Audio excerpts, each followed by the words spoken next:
एक और क्वेश्चन हमसे कह रहा है, क्या कह रहा है कि एक इक्विलैटरल ट्रायंगल है। इक्विलैटरल ट्रायंगल क्या होता है?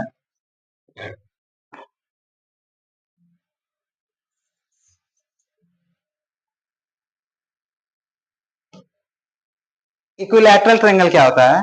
इक्विलैटरल ट्रायंगल वो ट्रायंगल होते हैं जिनके ऑल साइड्स आर इक्वल। ठीक है, उसके जितने भी साइड्स हो वो इक्वल होते हैं। जैसे ये साइड अगर ए है तो ये भी ए होगा और ये भी ए होगा। क्लियर? इस इक्वेशन में भी हमसे कह रहा है कि find the find the area, find area, ये हमारा फर्स्ट पॉइंट है। Find first point area and second point कह रहा है हाइट। ठीक है, अगर आपको क्वेश्चन याद होगा तो ठीक है, नहीं याद होगा तो मैं आपको एक बार रिकॉल करा देता हूं। ठीक है, ध्यान दीजिएगा।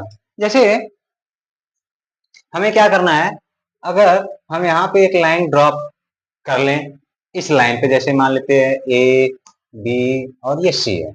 हमने क्या किया, सी पॉइंट से एक लाइन ड्रॉप किया, कहाँ? ए बी लाइन पे। ठीक है, तो ये हमारा जो हो गया, ये हमारा हाइट हो गया।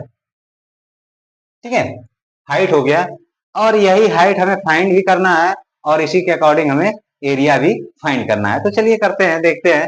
अगर हमें अगर हमें ये वैल्यू फाइंड करना है तो हम क्या करेंगे, हमारा ये कितना हो जाएगा, a/2 और a/2, क्योंकि ऑल साइड्स आर इक्वल है।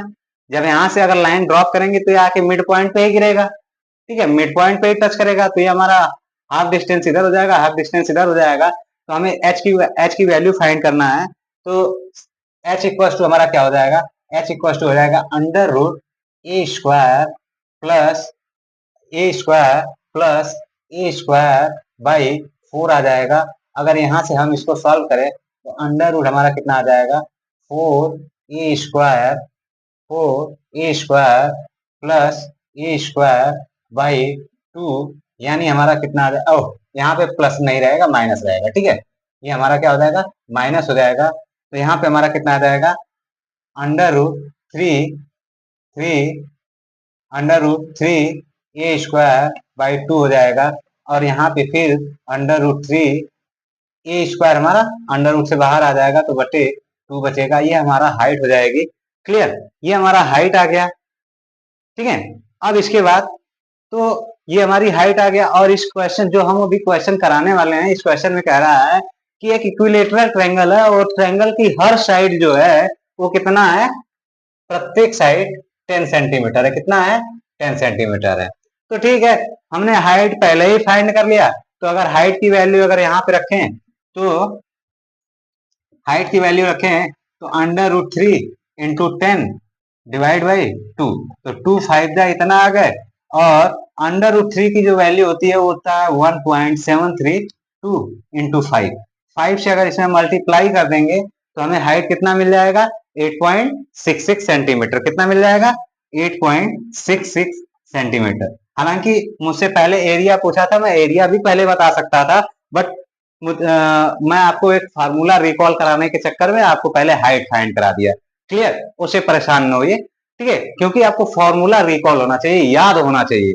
अगर फॉर्मूले नहीं याद है तो फिर इसके बाद आप कोई भी न्यूमेरिकल्स मेंसुरेशन के नहीं कर पाएंगे, क्योंकि मेंसुरेशन जो होता है ये ऑल बेस्ड फॉर्मूला बेस्ड होते हैं और फॉर्मूला आपको पूरी तरीके से याद होना चाहिए। क्लियर? ठीक है, तो चलिए चलते हैं। तो यहाँ पे मैंने हाइट फाइंड कर लिया, यानी हमारी एच की वैल्यू कितना आ जाएगा, 8.66, यानी हमें जो सेकंड पॉइंट में फाइंड करना था वो हमने फर्स्ट पॉइंट में ही फाइंड कर लिया। चलिए सेकंड पार्ट अब हमारा हो जाएगा एरिया फाइंड करना। तो एरिया का फॉर्मूला हमारा हो जाता है, एरिया इक्वल टू हमारा फॉर्मूला होता है half into base into height. ठीक है, हाइट। तो यहाँ पे अगर देखें तो यहाँ पर अगर देखें तो हाफ तो हमारा रहेगा ही, एज इट रहेगा। बेस हमारा कितना है, बेस हमारा यहाँ से यहाँ तक का डिस्टेंस है, तो बेस हमारा कितना है, ए हो जाएगा। और हाइट कितना है, हाइट है हमारा under root 3 A by under root 3 into A by 2 है। ठीक है, जब इसका मल्टीप्लाई करेंगे तो ये हमारा आ जाएगा under root 3 A square by 4 आ जाएगा। तो यहाँ पे ठीक है, ये आ गया। अब इसके बाद अगर हम यहाँ पे देखें तो अंडर रूट 3 ए की वैल्यू कितना है 10 का स्क्वायर है डिवाइड बाई 4 है। ठीक है, ये आ गया। अब इसमें हम क्या करें, हम क्या करते हैं, चलिए इसको और सिंप्लीफाई कर लेते हैं। अंडर रूट 3 इंटू 10 इंटू 10 हो जाएगा डिवाइड बाई 2 इंटू 2 हो जाएगा, यानी 2 से इसको कैंसिल कर दीजिए 5 आ जाएगा, फिर 2 से इसको कैंसिल कर दीजिए 5 आ जाएगा। तो अब इसका जो वैल्यू आ जाएगा 5 5 या 25 हो जाएगा, 25 अंडर रूट 3, यानी 25 मल्टीप्लाई बाई अंडर रूट 3 की वैल्यू कितना होता है 1.732। तो यहाँ पे 25 में जब 1.732 का मल्टीप्लाई करेंगे तो हमारा कितना आ जाएगा, 25 में मल्टीप्लाई 1.732 का करेंगे तो ये हमारे वैल्यू आ जाएगा 43.3 सेंटीमीटर स्क्वायर आ जाएगा। क्लियर? ठीक है, यहाँ पे हाइट की बात थी तो हाइट का जो यूनिट होता है वो हमारा सेंटीमीटर में होगा, बट यहाँ पे एरिया की बात हो रही है तो एरिया का जो यूनिट आती है वो स्क्वायर में आती है। यानी स्क्वायर कैसे आती है, बेस की यूनिट क्या होती है सेंटीमीटर है, हाइट की यूनिट क्या है सेंटीमीटर है। अगर सेंटीमीटर का सेंटीमीटर में मल्टीप्लाई किया जाएगा तो क्या आएगा, सेंटीमीटर स्क्वायर ही आएगा। तो इसलिए एरिया का जो यूनिट होता है वो सेंटीमीटर स्क्वायर, अगर मीटर में दिया है तो मीटर स्क्वायर, अगर किलोमीटर में दिया है किलोमीटर स्क्वायर हो जाएगा। ठीक है, तो ये चीज का विशेष ध्यान देना, हमें यूनिट का विशेष ध्यान देना है, यूनिट हम छोड़ के नहीं जा सकते। अगर यूनिट हमने छोड़ दिया तो क्वेश्चन हमारा पूरा धरा का धरा रह जाएगा और रॉन्ग भी हो सकता है।